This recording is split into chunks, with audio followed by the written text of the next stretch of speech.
10:30টায় ঘুম ভাঙল নূরের। মাথা ব্যথাটা এখন একটু কম, তবে চোখ জ্বালা করছে। বিছানা থেকে উঠে চারিদিকে চোখ বুলালো নূর। আসমীন রুমে নেই, পাকা হেসে ওয়াশরুমে চলে গেল। আজ মন্ত্রী সাহেবকে একটু জানানো যাক। গোসল সেরে একেবারে রেডি হয়ে বের হলো নূর। একটু অফিসে যেতে হবে, বজ্জাত মন্ত্রীর একটা খবর নেওয়া যাক। ফোন হাতে নিয়ে কল দিতে আসমীন সাথে সাথে রিসিভ করলো। আমাকে মিস করছিলে বউ? একদিনে বড় পাগল হয়ে গেলে। তুমি না আমাকে একটু বেশি ভালোবাসো? নূর হতাশায় শ্বাস ফেলল। এই লোক এই জীবনও ঠিক হওয়ার নয়। কোথায় আপনি? আমি একটু বের হয়েছি, কিছুক্ষণ পরে চলে আসবো। বাসা থেকে বের হওয়ার কথা চিন্তাও করো না বউ। আমার কয়েকদিন খুব প্রেম পাবে। তুমি বাড়িতে না থাকলে প্রেম কার উপর অ্যাপ্লাই করবো বলো তো? আবুর মতন তো আমার আর দুটো বউ নেই। নূরে বিরক্তির মাথায় আকাশে ছুড়ল। ধুম করে ফোন কেটে দিয়ে বেরিয়ে গেল অফিসের উদ্দেশ্যে। আজ একটা বড় ডিল হওয়ার কথা, এখনও হাতে 1 ঘন্টা সময় আছে। নূর ফোন কেটে দিতে আসমীন মুখ কুঁচকে ফেল। তার এত রোমান্টিক কথা শুনে ফোন কেটে দিল রীতিমতো মানবতা বিরোধী কাজ। তার বউ বড্ড অমানবিক। নূরের জন্য একজন পার্সোনাল অ্যাসিস্ট্যান্ট নিয়োগ দেওয়া হবে।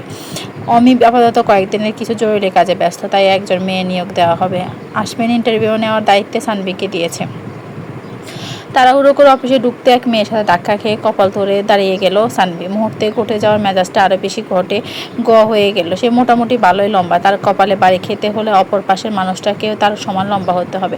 সানভি কপাল ছেড়ে সামনে তাকাতে দেখলো এক লিলি ফুট সাইজের মেয়ে তার 4 ইঞ্চি হিল পরে তার দিকে কটমট করে তাকিয়ে আছে। সানভি সেদিকে পাত্তা না দিয়ে কর্কশ গলায় বলল, জুতা খোলো। কি? সানভি খাক করে বলল, কথা কানে যায়নি, বলছি জুতা খোলো। মেয়েটা ব্যাপারছেকে খেয়ে গেল। রাগ সাইডে রেখে নিজের জুতা খুলে আসমীনের মুখের সামনে ধরল। আসমীন রিসিপশন থেকে কাছে নিয়ে সাথে জুতার সব কয়েকটা বেল কেটে দিল। মেয়েটা চোখ বড় বড় করে তাকিয়ে আছে সানভির দিকে। আর কোন দিন এত উঁচু জুতা পরে অফিসে আসবে না? সামলাতে পারো না তো পরো কেন? মেয়েটার আগে দাঁতে কটকট করতে লাগলো। হাতের জুতাগুলো নিচে ফেলে চিৎকার করে বলি, বাসায় কি খাবার দাবার কিছু দেয় না? সকাল সকাল চোখের মাথা কেন খেতে হলো আপনার? আমার মতো আস্ত একটা মানুষ আপনার চোখে পড়লো না? নিজের চোখ যদি কাজে লাগাতে না পারেন তাহলে এই মুহূর্তে আমাকে খুলে দিয়ে দিন, আমি চক্ষু হাসপাতালে দান করে আসবো। সানভি হতভম্ব হয়ে গেল। এই অফিসে কেউ তার সাথে এভাবে কথা বলার সাহস পায় না। এইটুকু মেয়ে তাকে এভাবে ধমকাচ্ছে। তোমার সাহস দেখে আমি অবাক হয়ে যাচ্ছি মেয়ে। তুমি জানো তুমি কার সাথে কথা বলছো? এই প্যারেন্টসগুলো আজকাল দায়িত্ব জ্ঞানহীন হয়ে গেছে। বাচ্চা কিন্ডারগার্টেন থেকে বেরিয়ে এখানে চলে এসেছে, তাদের ধ্যান নেই। একে এক্ষুনি যে স্কুল থেকে এসেছে সেখানে নামিয়ে দিয়ে এসো। মেয়েটা রাগে লাল হয়ে গেল। দাঁতে দাঁত চেপে ওই গার্ডকে বলল, হ্যাঁ, সাথে কেউ কবরস্থানে ছেড়ে আসুন। কবর থেকে পালিয়ে এসেছে মনে হচ্ছে, আর ভুল করে চোখ দুটো ওখানে রেখে এসেছে। তাই বুড়ো দাদু একজন অনার্স পাস করা মেয়েকে বাচ্চা ভাবছে। চুপ করো বেয়াদব মেয়ে। অভদ্রতারও একটা ভদ্রতা থাকা দরকার। অসভ্যের মতো চিৎকার করছো কেন? এই অফিসে তোমাকে ঢুকতে দিয়েছে কে?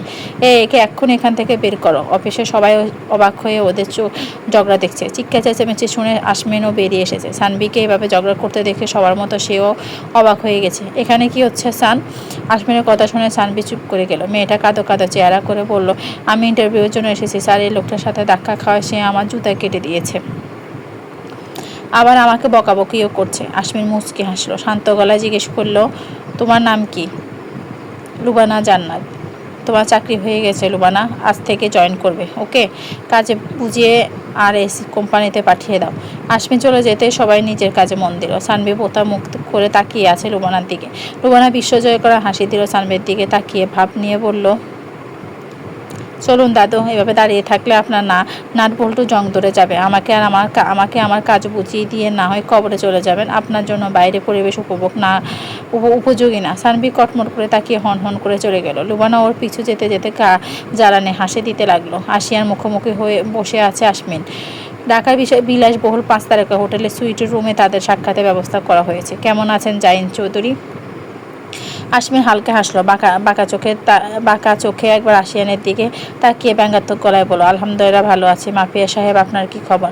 বাংলাদেশ ঘোরা হয়েছে? সুন্দরবন ঘুরে আসতে পারেন। বাংলার বাঘ সম্পর্কে আইডিয়া হয়ে যাবে। তখন এই শহরে বাঘের সাথে টক্কর দেওয়ার চুলকানি উঠবে না। আসিয়ান শব্দ করে হেসে উঠল। আসমীনের দিকে হালকা ঝুঁকে কৌতুক গলায় বলল, এত ভালোবাসা কার জন্য বাঘ সাহেব? নূরের জন্য? বোন কিন্তু আমার আস্ত বাঘিনী। আমি না হয় কিছুই নাই করলাম, আমার বাঘিনী আপনাকে ছাড়বে তো? আসমীন অবাক হওয়ার ভান করে বলল, ছাড়বে কেন? আমি এবার ছাড়তে দিব কেন? আমি তাকে আমার ভালোবাসায় বন্দি করে রাখবো। আর তেজ আমিতে শুরু হয়ে আমিতে শেষ হয়ে যাবে। বড্ড আদরের বউ আমার। আমি আমার বউ ছাড়া একদম থাকতে পারি না। আসিয়ান খুব খুব করে কেসে উঠল। সম্পর্ক যেমনই হোক না কেন, বোন তো হয়। তাকে নিয়ে এমন লাগামহীন কথাবার্তা কানে লাগছে। আসিয়ানের অস্বস্তিকে পাত্তা না দিয়ে সরাসরি মূল কথায় ঢুকে গেল। তোমার মামে তোমাকে এখানে কি মনে করে আনলো? ভাই আমার কি চাই তোমার? আমার পুরো সাম্রাজ্য সাম্রাজ্য চাই? পুরোটা? আশমিন বাঁকা হাসলো। সাম্রাজ্য তো আমার রানীর। সাম্রাজ্য তো আমার রানীর, তার রাজা তোমার সামনে বসে, তাকে টপকে দিতে পারলে নিয়ে নাও। আর যদি রানী বা না থাকে, আমার পুপ্পির শেষ অংশ তুমি, তোমাকে মারতে আমার খারাপ লাগবে। বিষাক্ত অতীত টেনে এনো না আসিয়ান, আমি ধ্বংস হলে কেউ সুখে থাকবে না। চেনো তো আমাকে, কি করতে পারি নতুন করে বোঝাতে হবে না নিশ্চয়ই। আসিয়ান আশমিনের শান্ত মুখের দিকে তাকালো। চেহারার কোনো ভয়, অস্থিরতা, চিন্তা, রাগ কোনো কিছুই ছাপ নেই। সে জানে আশমিন ভয়ঙ্কর। যা কেউ জানে না তা আসিয়ান জানে। ভালো মানুষ তো সেও নয়। আপনার সত্যি সামনে এলে আপনার রানীতে যথেষ্ট আপনাকে ধ্বংস করার জন্য। নিজেকে নিয়ে ভাবো, একটা মাত্র জীবন তোমার, এই হারালে কি দিয়ে দেহ চালাবে? ঠান্ডা মাথায় হুমকি দিয়ে চলে গেল আশমিন। আসিয়ানের মাথায় চিন্তার বাজ পড়েছে। ভেতরে ভেতরে কিছু একটা হচ্ছে। নূরকে মেরে ফেলা তার উদ্দেশ্য নয়, তার উদ্দেশ্য সব কিছু নিজের করে নেওয়া। অমির সাথে কথা বলতে চেয়েছে কয়েকবার, ফলাফল শূন্য। তাদের জীবনটা বড্ড অগাছালো। সব থেকেও কেউ নেই। আশমিনের সাথে তার যে সম্পর্কটা তা কয়েকজন ছাড়া আর কেউ জানে না, এমনকি অমিও না। কামিনী চৌধুরীকে নিরাশ করবে না সে, নিজের সর্বোচ্চ দিয়ে সে আশমিনের মোকাবেলা করবে। কেউ কাউকে জানে মারতে পারবে না, সমস্যাটা এখানে। না হলে এতদিনে কেচ্ছা খতম হয়ে যেত।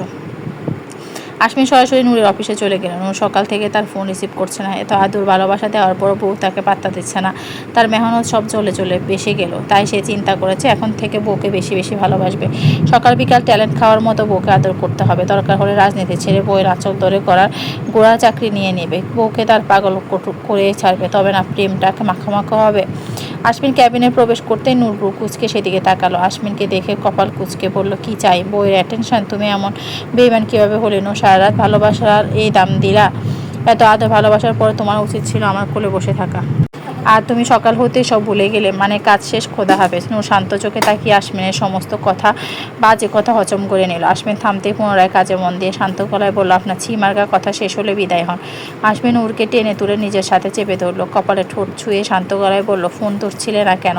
বিজে ছিলাম। নূরের সহজ উত্তরটা সহজভাবে নিতে পারল না আশমিন, তবে নূরকে কিছু বুঝতে দিল না। কিছুক্ষণ নিজের সাথে জড়িয়ে রেখে গাল বুলিয়ে বলল, খেয়েছো কিছু? এখন শরীর কেমন লাগছে? ভালো লাগছে। খাইনি, খাবো এখন। চলো একসাথে খাই। লুমানা নামে একটা মেয়ে আসবে, আজ থেকে ও তোমার পার্সোনাল অ্যাসিস্ট্যান্ট। সান সব বুঝিয়ে এখানে নিয়ে আসবে, তোমার সাথে সারাদিন থাকবে। মেয়েটা এতিম, সাথে নূর মঞ্জুলে থাকার ব্যবস্থা করে দিও। ছোট একটা ভাই আছে, সে ওর সাথে থাকবে। কোনো অসুবিধা নেই তো? সমস্যা নেই, আমি সব ম্যানেজ করে নিব। এবার ছাড়ুন, ক্ষুধা পেয়েছে তো। আশমিন ছাড়ল না। হাতের বাঁধন আরও শক্ত করে নূরকে নিজের সাথে চেপে ধরলো। ফিসফিস করে বলল, ছাড়তে পারবো না, আমার মুড নেই। বউ কি ছেড়ে দেওয়ার জিনিস? বউ এভাবে জড়িয়ে রাখার জিনিস? চুপ করে থাকো, না হলে অফিসকে বেডরুম বানাতে আমার সময় লাগবে না।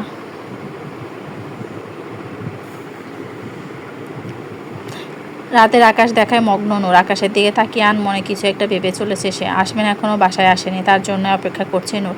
মুখে স্বীকার না করলেও সে আশমিনকে অসম্ভব ভালোবাসে। আশমিন তার রক্তে মিশে আছে। এক মুহূর্তে চোখের আড়াল হলেই বুকের ভেতর আনচান করতে শুরু করে। আচ্ছা, আশমিন কি বুঝতে পারে তার অস্থিরতা? তার চোখ দেখে ভালোবাসার গভীরতা বুঝতে পারে এই বজ্জাত মন্ত্রী?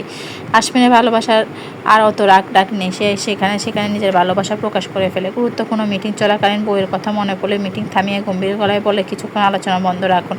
আমি আমার বউকে মিস করছি। তার সাথে কথা বলা এই মুহূর্তে অক্সিজেন নেওয়ার মতো জরুরি। প্রথম সবাই হতভম্ব হয়ে থাকলো। এখন সব স্বাভাবিক হয়ে গেছে। আড়ালে সবাই মুখ টিপে হাসলেও মুখ ফুটে কিছু বলার সাহস কেউ করে না। পেছন থেকে কেউ জড়িয়ে ধরায় দেন ভাঙল নূরের। আশমিনের জ্যান্টোস পারফিউমের নাকে ধাক্কা খেতে মুখ হাসি ফুটল নূরের। আমাকে রেখে আকাশে কি দেখো বউ? নূর হাসলো হালকা করে, জড়িয়ে ধরল আশমিনকে। আকাশের মাঝে আমি আপনাকেই খুঁজি মন্ত্রী সাহেব। আপনি যখন আমার থেকে দূরে থাকেন তখন আমার আকাশের দিকে তাকিয়ে থাকতেই ভালো লাগে। মনে হয় এই আকাশের নিচেই তো আপনি আছেন। আমাদের মাঝে কোনো দূরত্ব নেই। আপনি আর আমি এক আকাশের নিচেই আছি। আশমিনের মুগ্ধ হয়ে তাকিয়ে রইল নূরের দিকে। আজ নূরের চোখে শুধু তার জন্য ভালোবাসাই দেখতে পাচ্ছে। আশমিনের নূরের কপালে চুমু খেয়ে মন্ত্র গলায় বলল, ভালোবাসি বউ। আমাদের মাঝে যাই হয়ে যাক না কেন, কখনো আমাকে ছেড়ে যেও না। সহ্য করতে পারবো না আমি। আমার জীবনে আমি নিজের বলতে শুধু তোমাকেই বুঝি, যে আমার একান্ত ব্যক্তিগত মানুষ, যাকে আমি আমার নিজের চেয়েও বেশি চাই। তুমি হচ্ছ আমার একমাত্র প্রশান্তির কারণ, আমার চক্ষু শীতল করণে। তুমি যদি চাঁদ হও তাহলে আমি সুবিশাল আকাশের নূর। তোমার আমাতে অস্ত যেতে হবে। পালানোর চেষ্টা করো না নূর। তোমার শুরু থেকে সমাপ্তি আমাতেই সীমাবদ্ধ। নূর এক দৃষ্টিতে তাকিয়ে আছে আশমিনের দিকে। আশমিন নিজেকে আবদ্ধ করে নিল নূরকে। নাকে নাক কষে গালায় হাত বুলিয়ে নূরের চোখে চোখ রাখলো। নূর আশমিনের চোখে চোখ রেখে বলল, আমার বিশ্বাস নিয়ে কখনো খেলবেন না মন্ত্রী সাহেব। আমি বিশ্বাসঘাতকদের কখনো ক্ষমা করি না। যে সম্পর্ক ধোঁকা, কপটতা, প্রতারণা থাকবে সেই সম্পর্ক নূর পায়ে মা রাতে 1 মিনিটও সময় নষ্ট করবে না। আপনি আমাকে বিশ্বাসের নিশ্চয়তা দিন, আমি আপনাকে সম্পর্কে নিশ্চয়তা দিব। নূর নামের অর্থ জানেন তো মন্ত্রী সাহেব? নূর মানে হচ্ছে আলো। আলোকে বন্দী করার ক্ষমতা আল্লাহ বাদে আর কার আছে? আমি চাইলে আপনি আমার ছায়ার নাগালও পাবেন না। তাই সাবধান। যে নূর আপনাকে ভালোবেসে জান্নাত দেখাতে পারে, সে নূর ঘৃণা করে আপনাকে আপনার জীবন জাহান্নাম করেও দিতে পারে। আশমিনের বুক কেঁপে উঠল নূরের কথাগুলো। হাতের বাঁধনটা হালকা করে হয়ে গেল। নূর অস্থির চোখ জোড়া নূরের চোখে রাখতে নূরের কথা সত্যতা দিনের মতো পরিষ্কার দেখতে পেল সে। নূর গভীর চোখে তাকিয়ে আছে আশমিনের দিকে। তার বুকেও কাঁপন ধরেছে। ভালোবাসার ফাটল ধরবে না তো? ভালোবাসার খুনসুটিতে নূর আর আশমিনের জীবন। কামিনী চৌধুরী হঠাৎ করে চুপ হয়ে গেছে। আশিয়ানও নিজের মতোই আছে। এ যেন ঝড় আসার আগে নিস্তব্ধতা। আশমিন আর নূরের সম্পর্ক স্বাভাবিক দেখা গেলেও তাদের মনের খবর সম্পর্কেই কেউ অবগত না। গত 1.5 মাস যাবৎ আমি গুম হয়ে আছে। আমজাদ চৌধুরী নিজের মতো থাকে। সংসারটা মায়ার বেগম টেনে হিঁচড়ে চালিয়ে নিয়ে যাচ্ছে। সংসারের দিকে কারো কোনো মন নেই, যে যার কাজে ব্যস্ত। আশমিন রাজনীতি নিয়ে ইদানিং খুব ব্যস্ত থাকে। যতটুকু সময় পায় নূরের সাথেই কাটায়। হঠাৎ করে নূরের অফিসে লারার আগমন। লারাকে দেখে বিরক্ত চোখে তাকালো নূর। আশমিনের এত অপমানের পর হয়ে মেয়ে লজ্জা হয়নি? লুবানা লারার এভাবে হুট করে ঢুকে পড়ার কপাল কুঁচকে তাকিয়ে আছে। চোখ ঘুরিয়ে নূরের দিকে তাকাতে বুঝলো এই আগন্তুক আগমন নূর খুশি নয়। এভাবে অসভ্যের মতো নক না করে ঢুকে পড়লেন কেন? যান, আবার গিয়ে নক করে তারপর অনুমতি নিয়ে তারপর আসুন। লুবানা কাঠগাড় গলায় বলা কথাগুলো শুনে মেজাজ খারাপ হয়ে গেল লারার। মুখে লাগাম দিয়ে কথা বলো। 2 টাকার কর্মচারী হয়ে এভাবে কথা বলো কীভাবে? সাহস দেখে আমি অবাক হয়ে যাচ্ছি। বাইরে যাও, আমার নূরের সাথে কথা আছে। মুখে লাগাম দিব কেন? আমি কি গোড়া নাকি? আমার লাগামের কথা চিন্তা না করে আপনি আপনার পায়ের লাগাম দিন, যেখানে সেখানে ঢুকে পড়ে। লালা দাঁতে দাঁত চেপে তাকিয়ে রইল লুবানার দিকে। নূর নিজের মতো করে কাজ করে যাচ্ছে। এখানে কি হচ্ছে তাতে তার কোনো মাথা ব্যথা নেই। লালা নূরের এই নির্লিপ্ততা দেখে ফুঁসে উঠল। দাঁত কিরমির করে বলল, খুব দেমাক বেড়েছে না? যে আশমিনের জন্য এত আকাশে উড়ছ সেই তোমাকে ছুঁড়ে ফেলবে। ভোগ করা শেষ হলে রাস্তায় ছুঁড়ে মারবে। তখন না এই ঘাটের রবে না ওই ঘাটের। নূর শান্ত চোখে তাকালো লালার দিকে। চেয়ারে গায়ে এলিয়ে দিয়ে শান্ত গলায় বলল, নূর কোন মন্ত্রীর দাপটে চলে না। নূর কোনো মন্ত্রীর দাপটে চলে না। আমি কে ভুলে গেছো বুঝি? তেজিব নূর শিকদার। আমি শিকদারের মন্ত্রী। শিকদারেরা মন্ত্রী বানায়, মন্ত্রীদের ক্ষমতায় চলে না। তোমার কি মনে হয় লারা পুকুরের পানি কি শিকদারেরা এই সাগর বানিয়েছে? নর্দমায় থাকো তো তাই এই বিশাল সাম্রাজ্য সম্পর্কে ধারণা নেই। লুবানা একে নর্দমায় ফেলে দিয়ে এসো। ম্যাডামের তো ভালো পরিবেশ সহ্য হয় না। লারা সাপের মতো ফোঁস করতে লাগলো। শুধু একটা সুযোগের অপেক্ষা, তখন দেখবে এত পাপ কোথায় থাকে। ও ম্যাডাম, দরজা ওই দিকে নাকি সিকিউরিটি রাখতে হবে? লারা লুবানার দিকে অগ্নিদৃষ্টিতে তাকিয়ে বেরিয়ে গেল অফিস থেকে। নূর চোখ বন্ধ করে চেয়ারে গায়ে এলিয়ে বসে আছে। লুবানা কিছু না বুঝলেও তা নূরের জন্য খারাপ লাগলো। আশমিনকে তার খারাপ মনে হয়নি। তার সাথে খুবই ভালো ব্যবহার করে, বড় ভাইয়ের মতো স্নেহ করে। নূরের সমস্ত খবরাখবর তার থেকে এনে। মাথা ঘুরতে শুরু করেছে লুবানার। আপনি ঠিক আছেন ম্যাম? আজকে মিটিংগুলো ক্যান্সেল করে দাও, আমি বাসায় যাচ্ছি। লুবানা মাথা নেড়ে সায় জানালো। আজ সারাদিন নূরের খবর নেওয়ার সুযোগ পায়নি। মন্ত্রণালয়ে আটকে গেছে। ইদানিং নূরের শরীরটা খুব একটা ভালো থাকে না। খাওয়া দাওয়া প্রচণ্ড অরুচি। আশমিন জোর করেও ডাক্তারের কাছে নিয়ে যেতে পারেনি। তাই আজ ডাক্তার বাসায় আনার সিদ্ধান্ত নিয়েছে সে। তার বউ খাবার দেখে নাক মুখ কুঁচকে ফেলবে, আর সে মুখ বুজে থাকবে, তা হতে পারে না। এক বিয়ে করেই তার এই অবস্থা। বাবার মতো 2 বউ থাকলে জানে কি হতো। নূর বাসায় এসে ফ্রেশ হয়ে সোজা স্টাডি রুমে চলে গেল। মায়া বেগম নূরের খাবারটা স্টাডি রুমে পাঠিয়ে দিল। বাসায় এখন আর একসাথে বসে খাওয়া দাওয়া হয় না। এক একজন এক এক সময় খায়। কামিনী চৌধুরী কানাডায় গিয়েছে 2 দিন আগে। মায়া বেগমের সাথে সে খারাপ ব্যবহার করে না, কোনো কথাও বলে না। আমজাদ চৌধুরীর সামনেও খুব কম পড়ে। আমজাদ চৌধুরী চাতক পাখির মতো বসে থাকে তাকে এক পলক দেখার জন্য, কিন্তু দিনে একবারও দেখা পান না। মাঝে মাঝে সপ্তাহ মাস পার হয়ে যায়, অপেক্ষা শেষ হয় না। আশমিন বাড়িতে যখন ঢুকেছে তখন রাত 10টা। আজ আমজাদ চৌধুরী সোফায় চোখ বুজে বসে আছে। কয়েকদিনে বয়স অর্ধেক বেড়ে গেছে। আশমিন ধপ করে গিয়ে তার বাবার পাশে বসে পড়ল। গম্ভীর গলায় বলল, এভাবে বসে আছো কেন? ক্লান্ত লাগছে তোমাকে? এভাবে চললে তো নূরের আর ননদের মুখ দেখা হবে না। আমি কত বড় মুখ করে বলেছি আমার আব্বু ইজ এ স্ট্রং ম্যান, আর তুমি কিনা বোয়াল মাছের মতো চিত হয়ে পড়ে আছো। কালকেই তোমাকে ডাক্তারের কাছে নিয়ে যাব। কলিকাতা হারাবালে 1 ফাইলই যথেষ্ট।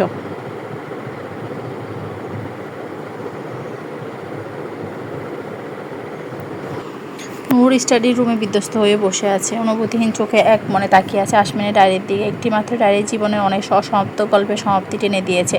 দেয়ালে পিঠ ঠেকিয়ে ফ্লোর খামচে ধরে বসে আছে নূর, কান আটকানোর জন্য ঠোঁট কামড়ে ধরায় ঠোঁট থেকে রক্ত বেরিয়ে গেছে। ডায়েরি থেকে নজর সরিয়ে রক্তাক্ত চোখে তাকালো দেয়ালে টাঙানো আশমিনের বিশাল প্রেমের ছবির দিকে। নিজেকে টেনে হিঁচড়ে দাঁড় করালো নূর।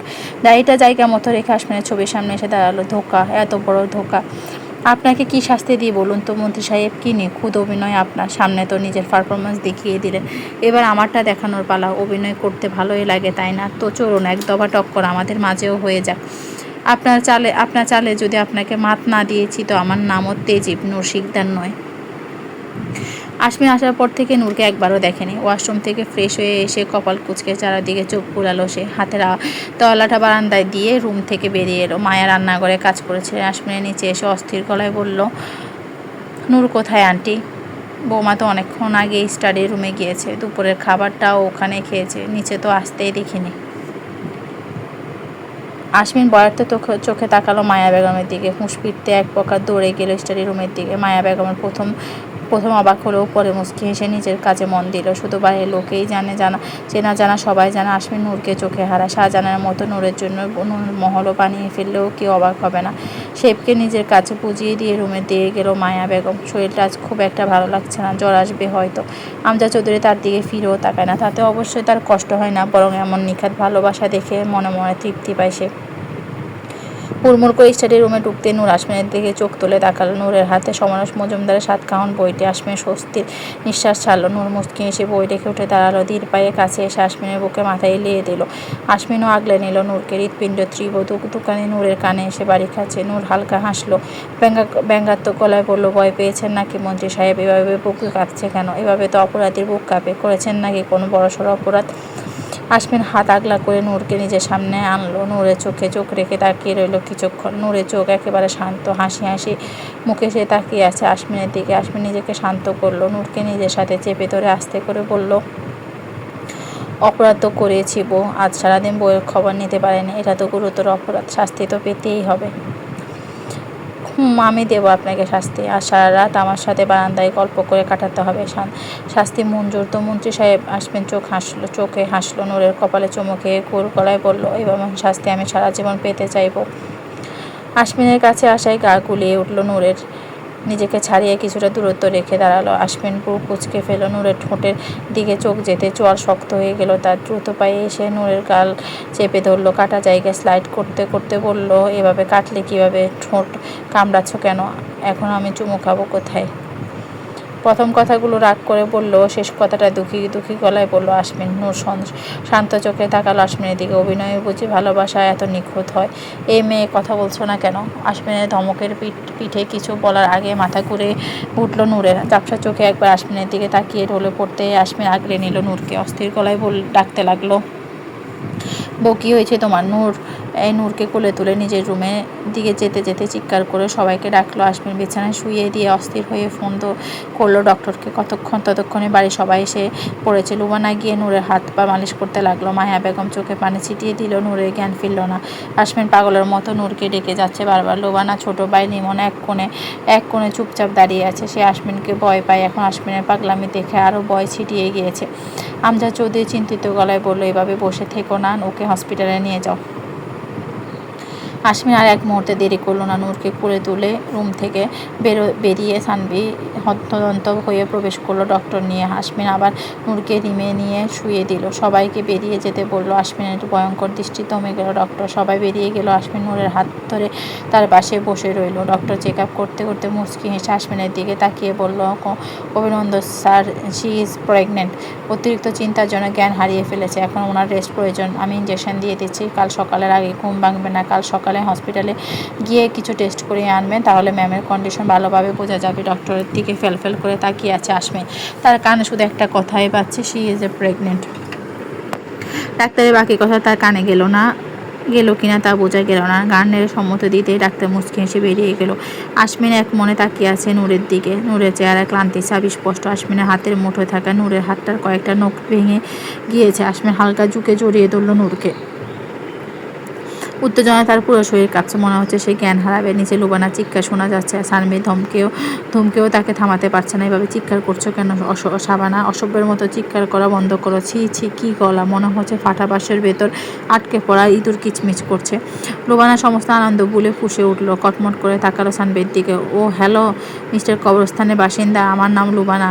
লুবানা, নট সাবানা। আর আমার গলা মোটেও ইঁদুরের মতো নয়। আপনার কানে সমস্যা। লক্কর যন্ত্রপাতি নিয়ে ঘুরে বেড়াতে লজ্জা করে না আপনার? তাজ্জব ব্যাপার।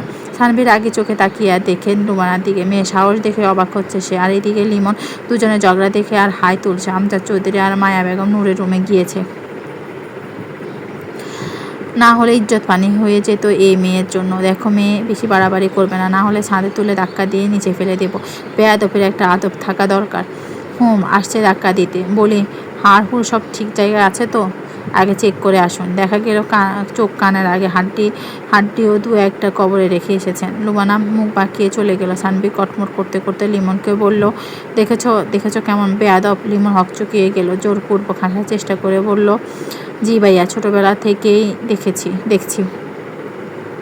আশমিনের পাশে দাঁড়িয়ে আছে আমজাদ চৌধুরী। ছেলের খুশির পরিমাণ তার চেহারা দেখে বোঝা যাচ্ছে। আশমিন আমজাদ চৌধুরীর দিকে তাকিয়ে দাম্ভিক হাসি দিল। আমজাদ চৌধুরী ভ্রু কুঁচকে তাকালো ছেলের দিকে। নিশ্চিত এখন বেহায়া মার্কা কিছু বলবে। এখানে মায়া বেগমও আছে। আমজাদ চৌধুরী আর লজ্জায় পড়তে চাইল না। রুম থেকে বেরিয়ে যেতে নিতে আশমিন তার কানে কানে ফিসফিস করে বলল, একা যাচ্ছ কেন? তোমার বউকে নিয়ে যাও। একা গেলে সুখবর পাবো কিভাবে? ওষুধে তো কাজ করার কথা। খাচ্ছ তো ঠিকঠাক মনের মতো? দুষ্ট আমজাদ চৌধুরী উকি দেয়নি এখনো। না, টিউবলাইট হয়ে যাওনি তো আবার? আমজাদ চৌধুরী মনে মনে কয়েক ঘা লাগালেন ছেলের গালে। এইরকম একটা বজ্জাত ছেলে তারই বা কেন হতে হলো? দ্রুত পায়ে রুম ত্যাগ করলেন তিনি। বাকি ইজ্জতটুকুই ছেলের হাত থেকে বাঁচিয়ে রাখতে হবে। নিজেকে মাঝে মাঝে অসহায় রমণী মনে হয়। আর আশমিনকে রাস্তার বখাটে।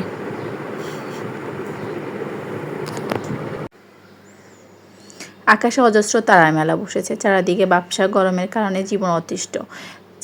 ছাদের দোলনায় পড়ে গরমের তীব্রতা আন্দাজ করতে পারছেন। সারাদিন এসির ভেতর থেকে গরমের তীব্রতা উপভোগ করার সুযোগ হয় না। পূর্বপুরুষের অর্জনের জন্য বিলাসবহুল জীবন তার। কি হতো যদি এত বিলাসিতা না থাকতো? তার 5টা মধ্যবিত্ত পরিবারের মতো তারও না হয় একটা সংগ্রাম করে বেঁচে থাকতো। দামি গাড়িতে না চড়ে লোকজনের লোকাল বাসে চড়ে সবার মতো সাধারণ জীবনযাপন করতো। দিন শেষে আপন মানুষগুলোকে পাশে তো পাওয়া যেত।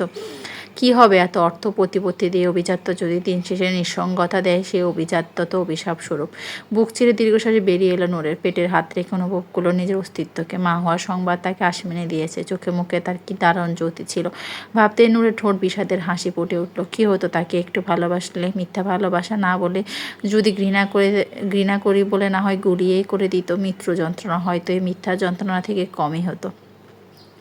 এই যে ক্ষণে ক্ষণে বুক ভারী হয়ে আসে, কান্নাগুলো দলা পাকিয়ে গলায় আটকে থেকে মরণ যন্ত্রণা দেয়, এর চেয়ে কি মৃত্যু ভালো ছিল না?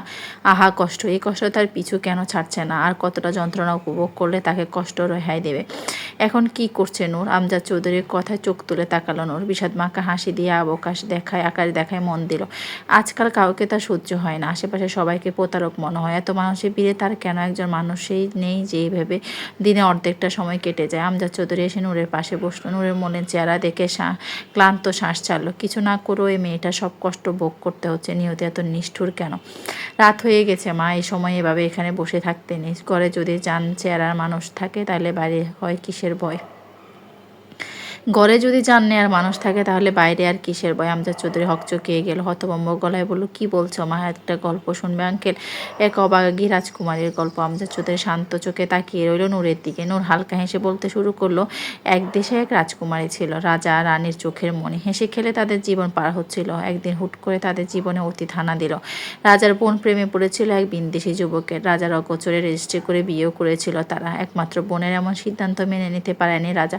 ক্ষুব্ধ হয়ে বোনের কাছে গেল জবাব চাইতে। বোন নিজের ভালোবাসার কথা জানালে রাজা তাদের মানতে অস্বীকৃতি জানান। বোনও জেদ ধরে বজায় রাজার সাথে তর্ক লিপ্ত হয়। রানী দুজনকে থামাতে ব্যর্থ হলে রাজার বোনকে বোঝায় আপাতত রাজার কথা মেনে নিতে। বোন তাকে অপমান করতে পিছপা হয় না। বড় বোনের মতো বাবির গায়ে হাত তুলতেও পিছপা হয় না। প্রেয়সীর গায়ে আঘাত সহ্য করতে না পারে রাজা। সকল রাগ গিয়ে জমা হয় বিন্দেশি যুবকের উপর। আঘাত করে বসে বোনের স্বামীকে। দুর্ঘটনাবশত মৃত্যু হয় তার। স্বামীর মৃত্যুর শোক নিস্তব্ধ হয়ে যায় বোন। মৃত্যুর কারণ দামাচাপা দিলেও বোনের নজরে থেকে যা জীবন দোষী। 2 মাসের অন্তঃসত্ত্বা বোনকে নিয়ে বারবার আফসোস করতে থাকে রাজা। বোনের নীরবতা তাকে বারবার চোখে আঙ্গুল দিয়ে নিজের অপরাধ দেখিয়ে দিচ্ছিল। হাতে পায়ে ধরে ক্ষমা পায় না সে। 9 মাস ধরে এক পুটপুটে ছেলে জন্ম দেয় সে। ছেলে জন্ম দেওয়ার 3 মাস পর বিয়ে করে নিজের বেস্ট ফ্রেন্ডকে, যাকে ভালোবাসলেও আজ পর্যন্ত স্বামীর অধিকার দিতে পারেনি।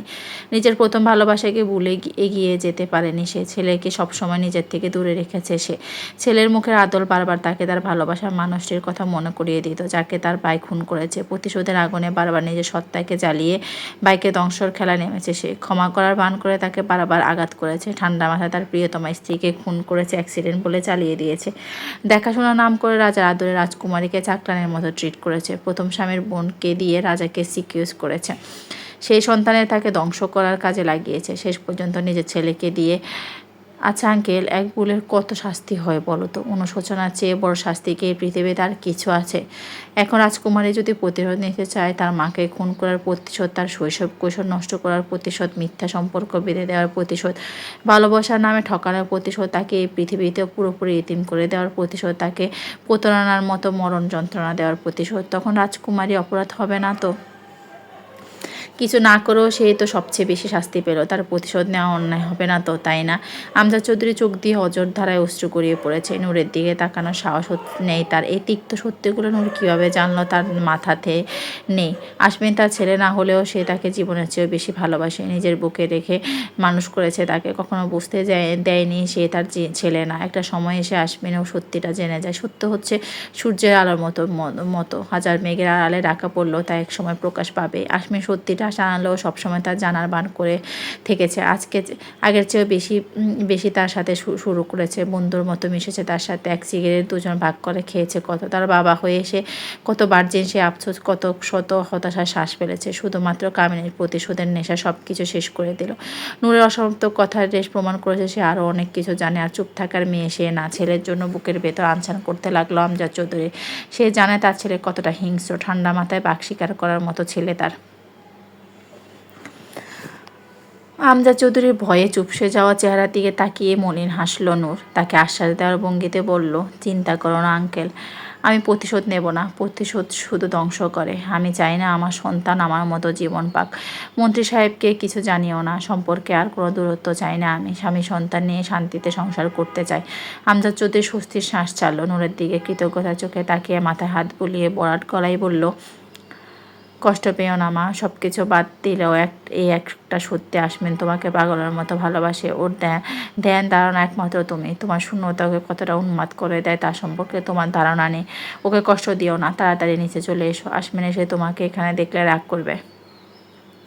নূর মাথা নাড়িয়ে সায় জানালো। আমজাদ চৌধুরী ধীর পায়ে নেমে গেল ছাদ থেকে। নূর আকাশের দিকে তাকিয়ে বিড়বিড় করে বলল, যে ভালোবাসা আমাকে বারবার আঘাত করেছে, সেই ভালোবাসা দিয়ে আমি কি করব আঙ্কেল? আমি তাকে কষ্ট দিব না। সে নিজেই তার কষ্টের কারণ হবে। সব থেকেও সে থাকবে নিঃসঙ্গ। যে বিষাদের সাগরে সে আমাকে ফেলে দিয়েছে, সেই বিষাদের স্বাদ সে পাবে না, তা কি করে হতে পারে? আজ আশমিন জাইন চৌধুরী যদি তার মায়ের ছেলে হয়, তাহলে তেজেব নূর শিকদারও তার বাবার মেয়ে। দোকার পাল্টা জবাব দেওয়া তার রক্তের বৈশিষ্ট্য।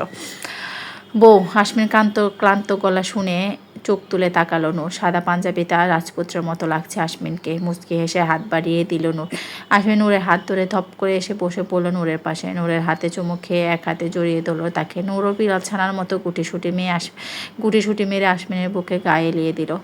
ছাদে আসতে নিষেধ করছি না, এতগুলো সিঁড়ি বেয়ে উঠতে কষ্ট হবে তো তোমার। আমি যখন বাসায় থাকবো তখন আমাকে বলবে, আমি কোলে করে নিয়ে আসবো তোমাকে। আশমিনের কুচকানো মুখ দেখে হেসে ফেলল নূর। কাঁধে থুতনে ঠেকিয়ে নির্বিশেষে তাকিয়ে রইল আশমিনের ক্লান্ত চেহারার দিকে। ওভাবে তাকিয়ে থেকো না তো, আমার লজ্জা লাগে। আপনার লজ্জাও লাগে? অবাক হয়ে, আমি খুব লাজুক ছেলে বুঝলে। প্রথম যেদিন তোমাকে গভীরভাবে ছুঁয়েছিলাম, সেদিন আমি 2 সেকেন্ড লজ্জায় চোখ বন্ধ করে নিলাম। ভাবা যায়, এত লজ্জার জন্যই তো সুখবর পেতে 12 দিন দেরি হলো। এত লজ্জা নিয়ে তো বছর বছর বাবা হতে পারবো না। কেমন বউ তুমি, বলে লজ্জা ভাঙাতে পারো না? নূর হতভম্ব হয়ে রাগ করতেও ভুলে গেল। 2 মিনিট আশমিনের গলা চেপে ধরে অদম্য ইচ্ছাটাকে ঘুম পাড়িয়ে হতাশা শ্বাস ফেলল। গ্রুপ অফ ইন্ডাস্ট্রির বিলাসবহুল ক্যাবিনে বসে আছে আসমীন। শান্ত মুখে পরাজয়ের ছাপ স্পষ্ট। তার সামনে আমজাদ চৌধুরী বসে ছেলের মনোভাব বোঝার চেষ্টা করছে। সব কিছু জেনেও এবারে হাতে হাতে রেখে বসে আছো কেন? ও তোমাকে আঘাত করবে আসমীন। বাবা হতে চলেছে তুমি, নিজের মধ্যে সব কিছু মিটিয়ে নাও, নিজেদের মধ্যে সব কিছু মিটিয়ে নাও। আসমীন চোখ তুলে তাকালো আমজাদ চৌধুরীর দিকে, শান্ত গলায় বলল, ও আমাকে ঘৃণা করে আব্বু। যতটা ঘৃণা করলে একটা মানুষের হৃদয় ছিন্ন ভিন্ন করে দেওয়া যায়, ও আমাকে ঠিক ততটা ঘৃণা করে। আমি প্রতিটা মুহূর্ত তা অনুভব করতে পারি। তাহলে কি তুমি এভাবে সব কিছু চলতে দেবে? রাগের বশে ও যদি নিজের কোনো ক্ষতি করে ফেলে, বাচ্চার সাথেও তো কিছু করে ফেলতে পারে। সে তোমাকে ঘৃণা করে, সে তোমার বাচ্চাকেও তো ঘৃণা করবে। বুঝতে পারছো আমি কি বলছি? আমজাদ চৌধুরীর অস্থিরতা দেখে মুচকি হাসলো আসমীন। চেয়ারে গায়ে এলিয়ে দিয়ে শান্ত চোখে তাকালো তার বাবার দিকে। ভুল ভাবছো তুমি আব্বু। ও কখনো আমাদের সন্তানের কোনো ক্ষতি করবে না। ও আমার একা সন্তান না, ও নূরেরও সন্তান। আমি হয়তো এখনও ওকে অনুভব করতে পারিনি, কিন্তু নূর প্রতি মুহূর্তে ওকে অনুভব করছে। একজন মা কখনো তার সন্তানের ক্ষতি চাইতে পারে না। আমার প্রতি যতই ঘৃণা থাকুক না কেন, নিজের সন্তানকে অবহেলা করবে না ও। আর আমার প্রতি ঘৃণাটা কি অযৌক্তিক আব্বু? আমজাদ চৌধুরী চুপ হয়ে গেলেন। নিজেকে তার খুব অসহায় মনে হচ্ছে। রাফসান শিকদার ভুল ছিল, সে ইচ্ছে করে কামিনী স্বামীকে মারেনি। ওটা একটা দুর্ঘটনা ছিল। এক প্রতিশোধের জন্য কামিনী নূরের মাকেও মেরে ফেলেছে। এরপর সে থেমে থাকেনি, রাফসান চৌধুরীকেও ছাড়েনি সে। নূরের মায়ের এখানে কোনো দোষ ছিল না। সে পরিস্থিতি স্বাভাবিক করতে চেয়েছিল। কামিনীকে রাফসান শিকদারের কথা মেনে নিতে বলেছিল, যাকে পরবর্তীতে রাফসান শিকদারকে বোঝানোর কিছুটা সময় পায়। কিন্তু বরাবর উগ্র মেজাজের কামিনী তাকে আঘাত করে বসলো। পরিস্থিতি খারাপের দিকে একমাত্র কামিনী চৌধুরী উদ্যতের কারণে গিয়েছে। সে কামিনীকে বিয়ে করেছে তাকে আগলে রাখার জন্য। তার প্রখর ভালোবাসায় কামিনী বারবার উপেক্ষা করে গিয়েছে। কামিনী চৌধুরী যে তাকে ভালোবাসে তা কিন্তু না, কিন্তু মাঝে মাঝে সারা জীবন দেয়াল হয়ে রয়ে গেল তার প্রাক্তন। কামিনী চৌধুরীর প্রত্যেকটা অন্যায় জানার পর বারবার মুচড়ে পড়েছে। বাধা দিতে গিয়ে তার রোষানলে পড়তে হয়েছে।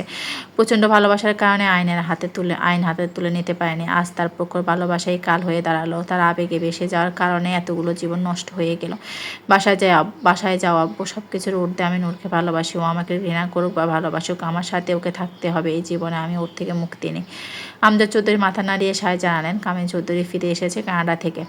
আমজাদ চৌধুরী আমতা আমতা করে বলল, তোমার আম্মু যদি? আসমীন ঠান্ডা চোখে তাকালো আমজাদ চৌধুরীর দিকে, হিমশীতল গলায় বলল, নিজের বউ সামলে রেখো আব্বু। আমি মানুষটা মোটেও সুবিধার নয়। প্রচণ্ড স্বার্থপর মানুষ আমি। আমার স্বার্থে আঘাত লাগলে কেউ ছাড় পাবে না। আমজাদ চৌধুরী বয়ার্ত চোখে তাকালো আসমীনের দিকে। ছেলে কতটা সিরিয়াস তার চেহারা দেখেই বোঝা যাচ্ছে। আমজাদ চৌধুরী গান নেড়ে চলে গেলেন। আসমীন উদাস ভঙ্গিতে তাকিয়ে রইল সামনের দেয়ালের দিকে। যে কোনো ভুল করেনি সেদিকে বিবেচনা করতে গেলে নূরও কোনো ভুল করছে না। তাহলে ভুলটা কার? বুকের ভেতর অস্থিরতা শুরু হয়ে গেল আসমীনের। নিজের অস্থিরতা কমাতে তার বউ দরকার। অস্থির পায়ে অফিস থেকে বেরিয়ে গেল আসমীন। না জানি বউ তার বিরুদ্ধে কী ষড়যন্ত্র করেছে, তার বলে সে তো আর তাকে একা ছেড়ে দিতে পারে না। 7 মাসের পেট নিয়ে অফিসে এসেছে নূর। এই কয়েক মাস তার বিশ্বস্ত কয়েকজন খুন হয়েছে। 2টো পোশাক কারখানা আগুন লেগেছে। রাতের আঁধারে কেউ ইচ্ছাকৃতভাবে যে সব করেছে তা সে জানে। মেশিন সব পুড়ে গেল, মাল সব অক্ষত ছিল। প্রতিদিন মালামাল সবার অগোচরে নূর কারখানা থেকে সরিয়ে ফেলত। কয়েক কোটি টাকার মাল বেঁচে গেলেও মেশিনগুলো আর বাঁচাতে পারেনি। ক্ষতির পরিমাণটা তাই একটু কমই হয়েছে। তাই প্রতিটি কারখানায় কড়া নজরদারি ব্যবস্থা করেছে নূর। নিজের সব মনিটরিং করছে। আসমীর বাধা দিল আমলে নেয়নি। বাড়িতে থাকা এখন আর তার জন্য আরও বেশি অনিরাপদ। কামিনী চৌধুরী কখন কীভাবে তার ক্ষতি করে ফেলবে তার নিশ্চয়তা নেই। আসবো ম্যাম। নূর ল্যাপটপ থেকে চোখ তুলে তাকালো। অমি ক্লান্ত চোখে দাঁড়িয়ে আছে দরজায়। না, আসবে না। কতবার ম্যাম বলতে নিষেধ করেছি। অমি বোনের অভিমান দেখে মুচকি হাসলো। দরজা ঠেলে ভিতরে ঢুকে চেয়ারে বসতে বসতে বলল, আপনি সবসময় আমার ম্যাম হয়ে থাকবেন। আমি এতে কমফোর্ট ফিল করি। নূর মুখ ফুলিয়ে নিঃশ্বাস ছাড়লো। আচ্ছা সেসব বাদ দাও, কাজ হয়ে গেছে? আসিয়ান এসেছিল, সব স্বীকার করেছে সে। নূর দীর্ঘশ্বাস ছাড়লো, চোখ বন্ধ করে গা এলিয়ে দিল। শরীরটা ইদানিং খুব খারাপ যাচ্ছে, পাগুলো অসম্ভব ফুলে উঠেছে। রাতে ঘুম হয় না ভালো করে। আসমীনও তার সাথে জেগে থাকে, তার মন ভালো করার চেষ্টা করে। নূর কিছু নিয়ে আবদার করেন আসমীনের কাছে, যা দরকার হয় নিজেই করে নেয়। এর জন্য আসমীনের অভিযোগের শেষ নেই। শরীর খারাপ লাগছে ম্যাম। নূর মাথা নেড়ে সায় জানালো। অমি অস্থির হয়ে নূরের কাছে গেল। পাশের ক্যাবিনে থেকে লুবানাও ছুটে এসেছে। নূরের ক্যাবিন আর লুবানার ক্যাবিনের মাঝে গ্লাসের দেয়াল থাকায় লুবানা স্পষ্ট সব দেখতে পায়। নূর অস্বাভাবিকভাবে ঘামছে। লুবানা পানি এগিয়ে দিল নূরের দিকে। এসির পাওয়ার বাড়িয়ে দিলেও নূরের অস্থিরতা কমছে না। অমি চিৎকার করে নূরকে বুকের সাথে চেপে ধরল। অস্থির গলায় লুবানাকে বলল, তাড়াতাড়ি ডাক্তার ডাকো। লুবানা। নূর জ্ঞান হারিয়ে ফেলেছে ততক্ষণে। অমি পাগলের মতো ডেকে চলেছে তাকে। নূর, কি হয়েছে বোন? চোখ খোল। কোথায় খারাপ লাগছে আমাকে বল। আল্লাহ, নূর চোখ খুলছে না কেন? ডাক্তার চলে আসবে স্যার, আমি কল করে দিয়েছি। লুবানা ভয়ে ঘেমে গিয়েছে। নূরের অবস্থা দেখে তার আত্মা কাঁপছে। আসমিন জানতে পারলে তাকে আর আস্ত রাখবে না। নূর। আসমিন হতভম্ব হয়ে তাকিয়ে আছে নিস্তব্ধ নূরের দিকে। অমির কান্নারত চেহারা দেখে তার বুক কেঁপে উঠল। দ্রুত পায়ে এসে নিজের বুকে আগলে নিল নূরকে। কি হয়েছে নূরের? ও কথা বলছে না কেন? আসমিনের রক্তিম চোখ দেখে দুজনে কেঁপে উঠল। আসমিন দৌড়ে দেরি না করে নূরকে কোলে তুলে পাশের রুমে নিয়ে শুয়ে দিল। চোখ মুখে পানি ছিটিয়ে দিয়ে ও যখন নূরের জ্ঞান ফিরল না, তখন শুরু হলো তার পাগলামি। ভয়ে তার বুক কাঁপছে। আসমিন জাহিন চৌধুরীর বুক কাঁপছে। 2 মিনিটের মধ্যে ডাক্তার চলে এসেছে। আসমিন নূরকে এক মুহূর্তের জন্যও ছাড়েনি। নূরের মাথাটা নিজের বুকের সাথেই চেপে ধরেছিল। ডাক্তার নূরকে চেক আপ করে বলল, অতিরিক্ত দুশ্চিন্তার কারণে জ্ঞান হারিয়েছে। ঠিকভাবে খাওয়া দাওয়াও করছে না, হয়তো শরীর খুব দুর্বল, রক্তশূন্যতাও থাকতে পারে। এই সময় এগুলো ভালো লক্ষণ নয়। বেশি বেশি পুষ্টিকর খাবার খাবেন, টেনশন ফ্রি রাখার চেষ্টা করবেন সবসময়। এমন চলতে থাকলে দুজনের জন্যই খুব রিস্ক হয়ে যাবে। ডাক্তার কিছু ওষুধ প্রেসক্রাইব করে দিল। অমি দ্রুত পায়ে চলে গেল ওষুধ আনতে। আসমিন চুপ করে বসে আছে। আগে তার মাথা ফেটে যাওয়ার অবস্থা। লুবানার দিকে অগ্নি চোখে তাকাতে লুবানা কান্না করে দিল। আমি খুব চেষ্টা করেছি স্যার, ম্যাম আমার কোনো কথাই শোনে না। আপনাকেও কিছু বলতে দেয় না। আমি কি করব বলুন? আসমিন কিছু বলল না। তার এখন কোনো কথা বলতে ইচ্ছে করছে না। ডাক্তার স্যালাইন দিবে নূরকে। ডাক্তারকে নূর মঞ্জিল আসতে বলে আসমিন নূরকে কোলে তুলে নিয়ে বেরিয়ে গেল। লুবানা আর ডাক্তারও তার পিছনে ছুটল। ভাইয়া, আপনি ওষুধ নিয়ে বাসায় চলে আসুন। আমরা ম্যামকে নিয়ে বাসায় যাচ্ছি। অমি আচ্ছা বলে কল কেটে দিল। টেনশন হচ্ছে তার, তাড়াতাড়ি বাসায় পৌঁছাতে হবে।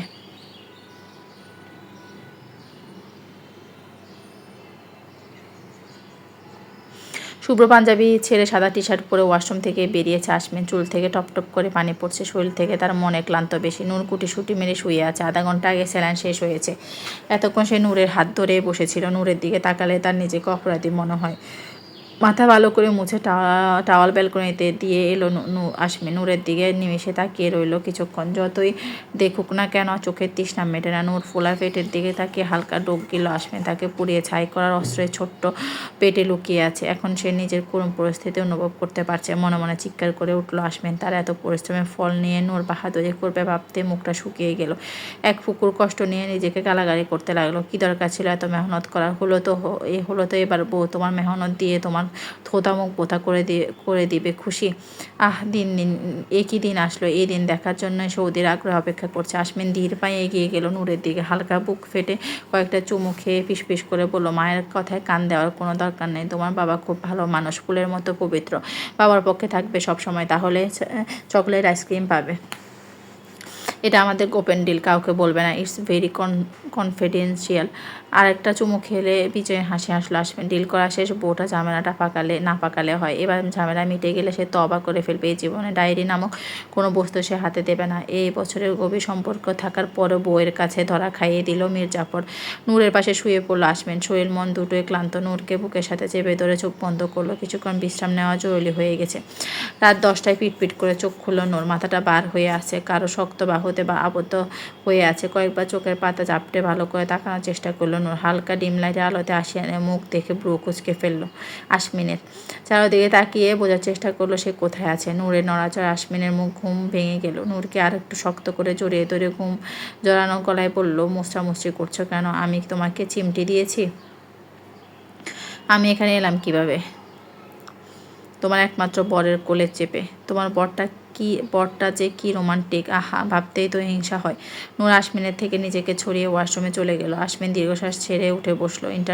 ইন্টারকম থেকে কল করে তাদের খাবার পাঠিয়ে দিতে বলল। 1 কাপ কফি হলে ভালো হতো, মাথাটা ভার লাগছে। বেড থেকে নেমে নিজে স্টাডি টেবিলের কাছে থাকা কফির মেকার থেকে কফি নিয়ে সোফায় বসতে ওয়াশরুম থেকে নূর বেরিয়ে এলো। টাওয়ালে মুখ মুছতে মুছতে আশমিনের দিকে আর চোখে তাকালো। আশমিন তার দিকেই তাকিয়ে আছে। নূর টাওয়াল নিয়ে বারান্দায় চলে গেল। আশমিন তীক্ষ্ণ দৃষ্টিতে নূরের দিকে তাকিয়ে আছে। আকাশে মেঘের ছড়াছড়ি, কালো মেঘের ফাঁকে ফাঁকে বিদ্যুতের ঝলক মাঝে মাঝে পরিবেশকে আলোকিত করে তুলছে। আশমিনের বারান্দাটা নূরের বারান্দার মতো। বারান্দার পাশেই সুইমিং পুল। ছোটবেলায় বাবার সাথে এখানে কত সাঁতার কেটেছে নূর। রাফসান শিকদার নিজেই তাকে সাঁতার শিখিয়েছে। বাবার কথা মনে হতে চোখ থেকে কয়েক ফোঁটা অশ্রু গড়িয়ে পড়ল। ভিতরে এসো নূর, খেতে হবে তোমার, মেডিসিন আছে। রুম থেকে আশমিনে ডাকছে। নূর নিজেকে সামলে ভিতরে গেল। আশমিন টেবিলে খাবার সাজিয়ে ফেলেছে। নূর মুচকি হেসে চেয়ার টেনে বসে পড়ল। ব্যঙ্গাত্মক গলায় বলল, এত আদর করে খাবার খাওয়াচ্ছেন যে, বড় বিষ টিষ মিশিয়ে দেননি তো আবার? আশমিনের হাত থেমে গেল। শান্ত চোখে কয়েক মুহূর্ত তাকিয়ে রইল নূরের দিকে। নূর খাওয়া শুরু করে দিয়েছে ততক্ষণ আশমিন বুক পার হয়ে এলো। এত অবিশ্বাস হওয়ারই কথা, অবিশ্বাস করার মতো তো কিছু করেনি সে। আমার বাবাকে কেন মানলেন মন্ত্রী সাহেব? আশমিন এক দৃষ্টিতে তাকিয়ে আছে নূরের দিকে। নূর নিজের মতো করে খেয়ে যাচ্ছে। আশমিন দীর্ঘশ্বাস ছেড়ে বলল, দরকার ছিল, সে আমার বাবার খুনি। আমি সহ্য করতে পারিনি নূর। তাকে মারতেই আমি বাংলাদেশে এসেছিলাম। রাজনীতিতে জড়িয়ে যাওয়ার আমার পূর্ব পরিকল্পনা ছিল। ঠিক ভুল বিচার করার অবস্থায় ছিলাম না নূর, বিশ্বাস করো আমাকে। আশমিনের কাতর গলা শুনে হাসল নূর। গাড় নেড়ে কয়েকটা বিশ্বাস শব্দটা আওড়ালো। আপনি কি বিশ্বাসের যোগ্য মন্ত্রী সাহেব? আপনার পুরো পরিবার বিষাক্ত সাপের মতো। যত্ন করে বুকে আগলে রাখলেও বুকে কামড় দিতে একবারও ভাবেন না। তো আমাকে কবে মারবেন? আমি তো এই পরিবারের শেষ সদস্য। একজনের মৃত্যুর বদলা কতবার নিলেন মন্ত্রী সাহেব? আমার মাকে মারলেন, আমাকে অত্যাচার করলেন, ভালোবাসার অভিনন্দন করলেন, আমার বাবাকে মারলেন। আচ্ছা, আমি যদি প্রতিশোধ নিতে যাই তখন কি হবে মন্ত্রী সাহেব? আশমিন অনুভূতিহীন চোখে তাকিয়ে আছে নূরের দিকে। নূর নিজের খাওয়া শেষ করে উঠে গেল। আশমিন থম মেরে বসে আছে। সে তো এটাও বলতে পারবে না যে রাগের বসে সে রাফসান শিকদারকে খুন করেছে। সে যা করেছে সব ঠান্ডা মাথায় করেছে। তবে নূরকে সে ভালোবাসে, বিয়ে করেছে, সেখানে বিন্দুমাত্র অভিনয় ছিল না। আশমিন জানত না কামিনী চৌধুরী নূরের মাকে খুন করেছে। নূরের উপর অত্যাচার সম্পর্কে সে তার কোনো ধারণা ছিল না। এসব কিছু সে নূর চলে যাওয়ার পর জেনেছে, কিন্তু তখন আর তার হাতে কিছুই করার ছিল না। নূর নিজের ল্যাপটপ নিয়ে বসেছে। আশমিন আগের মতোই খাবার সামনে বসে আছে। একবারও খাবার মুখে দেয়নি। আশমিন ধীরে পায়ে উঠে স্টাডি টেবিলের পয়ার থেকে নিজের গান বের করলো। এলোমেলো পায়ে এসে নূরের দিকে গান এগিয়ে ফিরে ধীর গলায় বলল, তুমিও তোমার বাবার খুনিকে মেরে ফেলো নূর, নিজের প্রতিশোধ নাও। নূর শব্দ করে হেসে ফেলল। আশমিনের হাত থেকে গান নিয়ে তার মুখে দাঁড়ালো। মারবো কেন মন্ত্রী সাহেব? আমি তো আপনাকে বাঁচিয়ে রাখবো বলেছিলাম না? আমাকে ধোঁকা দিলে আমি আপনাকে পৃথিবীতে জাহান্নাম ঘুরিয়ে আনবো। আমি তো আপনাকে ভালোবাসি। বলেন, ভালোবাসা মানুষকে মেরে ফেলা যায় বুঝি? আশমিন স্বস্তির নিঃশ্বাস ছাড়ল। যাকে যাত্রায় বেঁচে গেছে। তবে বাঘিনী যে মনে মনে কোনো ভয়ঙ্কর ছক কষেছে তাতে কোনো সন্দেহ নেই। দোষ না করে সব দোষ নিজের ঘাড়ে নিতে হচ্ছে। আর মাত্র কয়েকটা মাস। এবার নূরের মায়ের সঠিক ঠিকানা জানতে পারলে কামিনী চৌধুরীকে কবরে বসে রবের সাথে লুডো খেলার ব্যবস্থা করে দেবে। জ্বালিয়ে খেলো। আশমিন নিজের জান হাতে নিতে রুম থেকে বেরিয়ে গেল। তার সন্তান পৃথিবীতে আসার আগে সব ঠিক করতে হবে। নূরকে এভাবে জড়ানো যাবে না কোনোভাবে। কামিনী চৌধুরীকে বোঝাতে হবে সব কিছু তার প্ল্যান মতোই হচ্ছে। দরজার সামনে আশমিনকে চিন্তিত মুখে দাঁড়িয়ে থাকতে দেখে আমজাদ চৌধুরী কপাল কুঁচকে ফেলল। রুম থেকে বের করে দিয়েছে। আমি তোমার একটা বউকে খুন করতে চাইছি, তার আগে ভাগে আরেকটা ব্যবস্থা করে দিয়েছে। বউয়ের মতো আমার হাড় না জ্বালিয়ে বলে দাও মামুনিকে তোমার বউ কোথায় আটকে রেখেছে। আমজাদ চৌধুরী আকাশ থেকে পড়ল। অবাক গলায় বলল, নূরের মা বেঁচে আছে। একদম ঢং করবে না, সব জানো তুমি। ব্ল্যাকমেল করে আমাকে নূরের থেকে দূরে সরিয়ে দিয়েছে। এমন একটা গুরুত্বপূর্ণ সময়ে বউয়ের কাছে অপরাধের মতো দাঁড়াতে হচ্ছে। মেন্টাল স্ট্রেস নিতে নিতে আমি আমার বউয়ের কিছু হয়ে গেলে তোমার বউকে আমি ভয়ঙ্কর মৃত্যু দেব। সে মা কেন, মানুষ হওয়ারও যোগ্য নয়। মেন্টালি সিক সে। মামাকে সে নিজের হাতে মেরেছে আব্বু। তারপরও কেন এত ষড়যন্ত্র? আমাকে একটু শাস্তিতে বাঁচতে দিচ্ছে না কেন? তার পার্টনার সহ তাকে জ্যান্ত যদি না জ্বালিয়েছে। আমার নাম আশমিন চৌধুরী, জায়ান না। আমজাদ চৌধুরীর মনটা কামিনী চৌধুরীর প্রতি বিষাক্ত অনুভূতিতে পড়ে গেল। কামিনীকে পারত না সব কিছু ভুলে সংসারটাকে সাজাতে। রাফসান শিকদারকে পুলিশের হাতে হস্তান্তর করে দিলে আজই এই দিন দেখতে হতো না। সব কিছু বিষিয়ে দিয়েছে সে। গার্ড ছাড়া গাড়ি বেরিয়ে পড়েছে আসমিন। সেবার কানাডায় গিয়ে হন্তদন্ত হয়ে খুঁজেছে নূরের মা নাফিজা শিকদারকে। ফলাফল শূন্য। কামিনী চৌধুরীর উপর বাজ পাখির মতো নজর রেখেছে সে। আসিয়ান ডুবাই গিয়ে বসে আছে। এই বজ্জাতকে হাতে ফেলে আস্ত রাখবে না সে। সানভি বিরস মুখে বসে আছে আসমিনের পাশে। আসমিনকে বের হতে দেখে সেও পিছু নিয়েছে। শোনো সান, বিয়ে করলে হুট করে করবে, হুট করে বাবা হওয়ার চিন্তা মাথায় আনবে না। এটা একটা ভুল সিদ্ধান্ত। সবসময় পরিশ্রম সৌভাগ্যে চাবিকাঠি হয় না, কখনো কখনো বাসও হয়ে যায়। Is good used protection. আমি বিয়ের আগে তোমাকে দিয়ে দেবো। আচ্ছা বাদ দাও, তোমার বিয়ে করার দরকার নেই, বুঝেছ? সানভি দুঃখী দুঃখী চেহারা করে মাথা নাড়িয়ে সায় জানালো। এমনি চলতে থাকলে তার বিয়ে করার স্বাদ এমনিতে মিটে যাবে।